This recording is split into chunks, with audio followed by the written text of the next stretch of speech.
After the Nuclear 3 referendum results, President Lai Ching-te stated publicly the government won't rule out advanced nuclear. This rocked Taiwan's energy policy. What is advanced nuclear energy? Facing Taiwan's urgent energy crisis, could it be the final solution?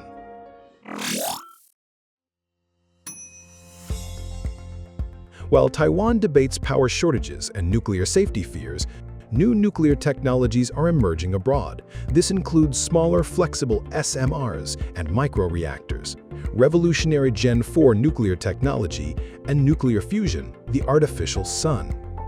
SMRs are modular, like building with blocks. You can start with a small reactor and expand later if needed. This offers more flexibility without a large initial investment, making nuclear more accessible. More importantly, it's safer. Traditional plants need manual safety controls, known as active safety. But many SMRs use passive safety systems. Even without power or human intervention, the reactor cools itself using natural physics like gravity and convection. This reduces the risk of human error, preventing accidents like Fukushima. Compared to traditional nuclear power, SMRs have another advantage: higher energy efficiency. This means fuel is used more completely, producing less nuclear waste. Microreactors are mini versions of SMRs. They are also modular, but smaller. Some are container-sized, fitting in a truck that can be shipped to remote areas. Although SMRs are a major upgrade, especially in terms of safety, most still use water as a coolant. Water turns into high-pressure steam at high temperatures. If a pipe breaks, there's an explosion risk. To solve this, more advanced Gen 4 tech has emerged. Its main difference is it doesn't use water, it uses liquid metal like sodium or lead as a coolant. These coolants have very high boiling points, so even if a pipe breaks, the coolant won't flash into steam, reducing the risk of pressure explosions. Waste disposal is another strength of Gen 4 technology. It uses a molten salt reactor design. Dissolves nuclear fuel and waste directly into molten salt, not solid fuel rods.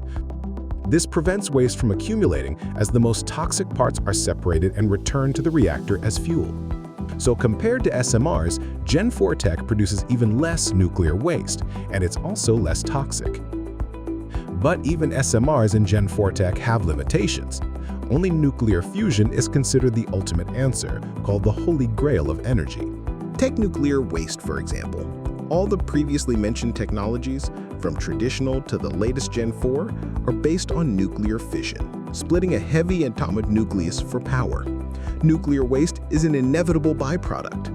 But nuclear fusion takes the opposite path. It mimics how the sun produces heat and light. It takes two lighter atomic nuclei under extreme heat and pressure and fuses them into a heavier one. This releases a tremendous amount of energy. It only produces non-toxic helium.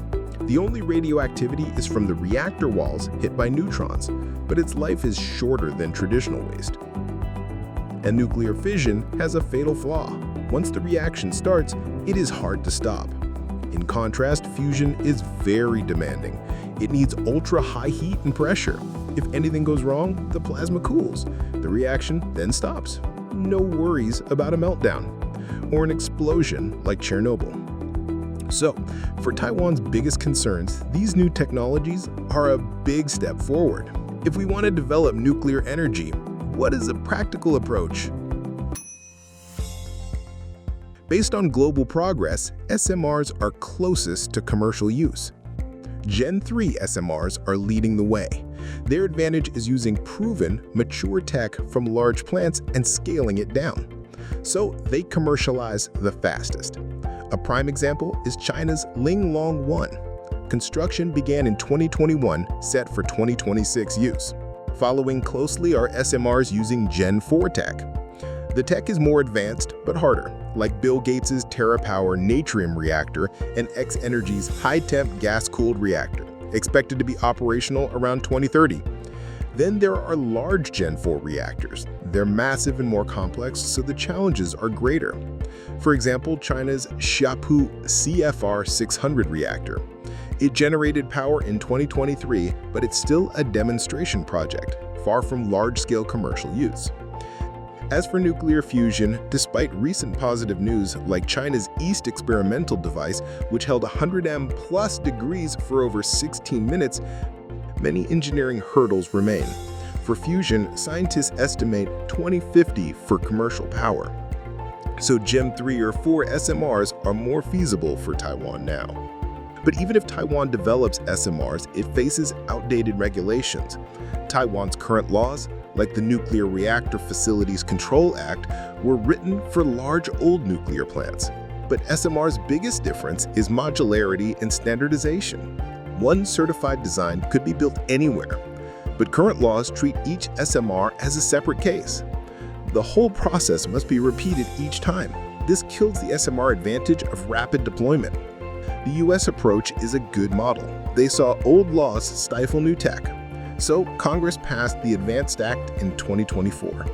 It simplifies the review of advanced reactors. By 2025, with AI's huge power demands, the Trump administration signed nuclear renaissance orders, cutting reactor review times to under 18 months. If Taiwan is serious about nuclear power, it must amend the law quickly or create a new law for these technologies. Without public consensus, nothing can be built.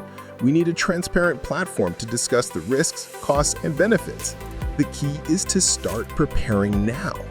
We must start preparing now, because any energy option takes decades from planning to reality.